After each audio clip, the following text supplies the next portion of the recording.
Chris Voss, ex-FBI hostage negotiator. Amazing talent. Not born with negotiation skills, but nurtured after years and years of service and practice. So today we dig into 3 key takeaways from Chris Voss's amazing book, Never Split the Difference, Negotiate as if your life depended on it. This is Gino from Purposefully Inspired, where hearts and minds combine to help you become purposefully inspired. In today's episode, we're talking about 3 key takeaways from Chris Voss's amazing book, Never Split the Difference, Negotiate as if your life depended on it. Now, this is an amazing book. There's something crazy about sharing these takeaways because I've benefited personally from this book, and I think you will as well. So have you ever felt that you could have gotten a better price on something? Anything. What about a major item like an apartment rent or buying a house or a car purchase? So have we.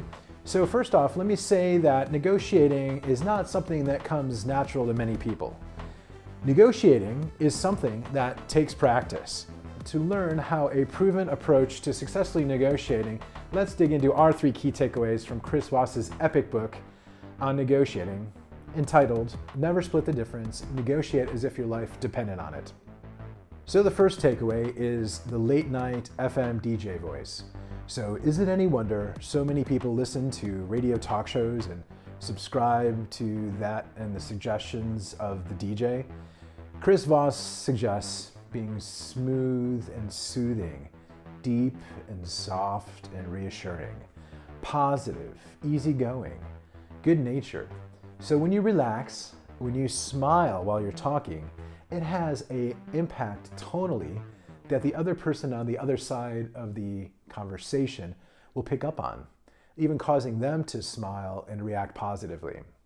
So Chris Voss suggests that when you talk slowly and clearly, you convey one idea: I'm in control. When you inflect upward, you give a response that invites uncertainty. So downward inflection, not upward inflection, which causes curiosity about, I'm not sure about this person I'm talking to. Downward inflection. This allows, again, control and a sense of control. When people are in a positive frame of mind, they're more likely to think quickly, and they're more likely to collaborate and problem solve instead of fight and resist. The second key takeaway is bringing empathy to the table. It's very tempting and even human nature to try to demand to be understood.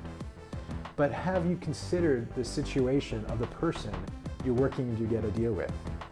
Perhaps they have a sales quota, or they've been having a difficult time managing the tenants who don't pay on time, or perhaps they need to sell a house which is the only investment they have ever had for cash flow.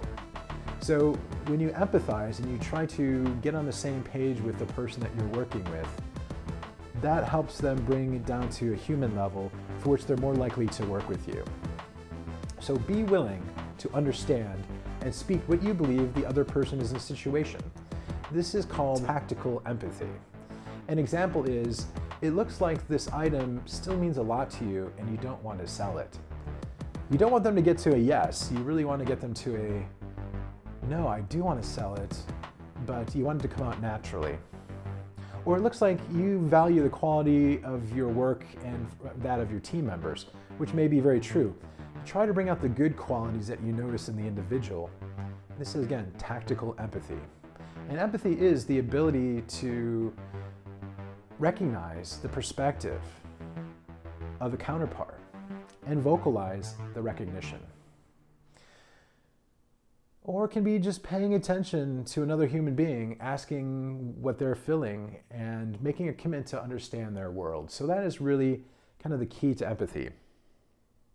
It's not about getting the other person to agree, or it's not about agreeing with their values or beliefs. That's sympathy. So if you're, again, believing everything they're saying wholeheartedly, you're giving sympathy to their plight.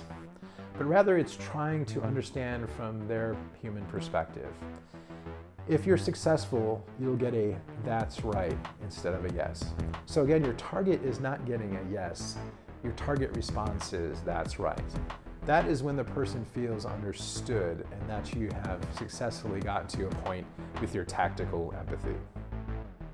You really want to be able to have your counterpart affirm that their world is understood. Third takeaway, learn to bargain hard. And by that, there's a few things you can do to help bargain hard. One is to turn the situation to, how can I do that? Put your counterpart into a position of collaborating with you, not against you. Allow the counterpart to share their desire out of it first before you put yourself into the negotiation and state your position. Let them share their high price, their low price, whatever side of the negotiation that you're working with, so that you can understand. Be sure to present an opposing anchor. Again, if someone is selling you something, they're likely to sell it at a price higher than you're willing to go. Allow them to share what their price is, and then allow for your anchor to come in much lower, oftentimes below your final arriving point. You can also be empathetic in the way you go about this. You can share that, hey, your offer is very generous, but I am not in a position to be able to spend more than your lower anchor. Put the work on the person to justify pushing it onto your side, either higher if you're selling or lower if you're desiring to purchase. Remember, stay positive. Learn to mirror the mannerisms of the person, and this is part of bargaining hard. Learn the mannerisms, be able to mirror that, and empathize. Each time they come back with a counter offer, share positively that you appreciate that they're trying to work towards an amicable solution in the negotiation, but how can I do that? Repeat yourself over and over again. How can I do that? And I know this is embarrassing, but I can only bring this to the table. I really value this thing that you're selling, and I really value this, but be sure to state it empathetically. So these have been 3 key takeaways from Chris Voss's amazing book, Never Split the Difference, Negotiate as if your life depended on it. We thank you for listening. We hope that if you haven't already, hit that subscribe button and tell us what you liked best about the 3 key takeaways we shared with you in Chris Voss's book, Never Split the Difference, Negotiate as if your life depended on it. This has been Gino from Purposefully Inspired, and until next time.